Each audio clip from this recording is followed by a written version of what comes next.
Québécois, Québécoises, suis-je le seul à me scandaliser que notre carte soleil devient beige? On a appris ça cette semaine et ça n'a intéressé personne. Une icône du Québec. Je vous le dis, le Québec s'efface à petit feu. Scandale, notre mythique carte soleil du Québec disparaît au profit d'une carte beige plate à mort. Un autre symbole du Québec qui s'efface. C'était patrimonial. On avait un coucher de soleil qui a été photographié en 1974 par un certain Bob Larivière dans une pourvoirie de l'Abitibi. Je dirais pas que la carte actuelle est dans le registre de la beauté, parce que ça c'est quelque chose de complètement subjectif, mais ce qui est sûr, c'est qu'elle était tout à fait iconique. Elle est belle, hein?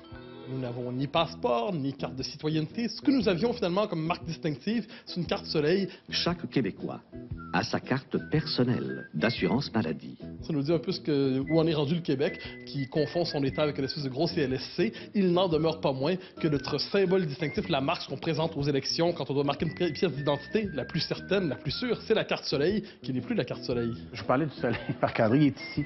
Oui, un petit peu pâle, hein? Oui. Notre permis de conduire était bleu, il est maintenant beige. Notre carte soleil était ensoleillée, elle est maintenant beige. C'est la théorie qu'on m'a suggérée du beigisme, que j'endosse. Ouais.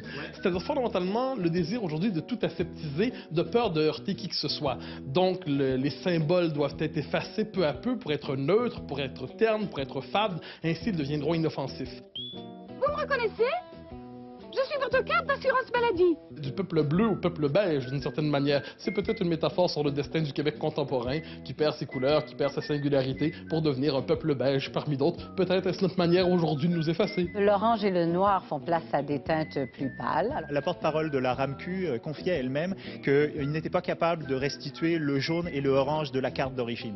Donc ce qu'on est en train de nous dire là, c'est que quelque chose qui pouvait s'imprimer en 1976 ne peuvent plus se faire aujourd'hui, ce qui, du point de vue d'un imprimeur, c'est complètement aberrant parce que les progrès de l'impression dans ces dernières décennies ont été fulgurants. Finalement, on fait aujourd'hui ce que j'appellerais du design pour robots, c'est-à-dire que le vrai bénéfice de ce nouveau design, c'est pas vous et moi, c'est pas les porteurs de cartes, c'est plutôt les machines qui de plus en plus vont être amenées à lire nos données et à analyser nos cartes. Donc il y a par exemple un harfang des neiges sur la carte qui masque partiellement le soleil, mais que vous ne verrez pas. Il y a également de l'autre côté de la carte un électrocardiogramme que vous ne verrez pas non plus et qui, d'après les spécialistes, n'est pas l'électrocardiogramme d'une personne en pleine santé. C'est un symptôme de l'esprit technocratique, ça. C'est-à-dire l'esprit technocratique fonctionne véritablement de manière technique, technicienne. Il ne voit aucune trace symbolique, il ne voit aucune dimension identitaire, il ne voit rien. Ils disent, on va simplifier, faciliter, l'heure est venue de changer. Et soudainement, le commun des mortels, qui porte pas une attention exagérée à ces choses-là normalement, dit, hey, mais ça nous représentait quand même quelque chose. On y était attaché. On n'aurait pas donné notre vie pour ça, on ne serait pas arraché le cœur pour ça, on ne serait pas arraché un bras. Il n'en demeure pas moins que pourquoi? Notre carte d'assurance maladie aura elle-même l'air malade. Pourquoi pas un drapeau du Québec beige, tant qu'à y être?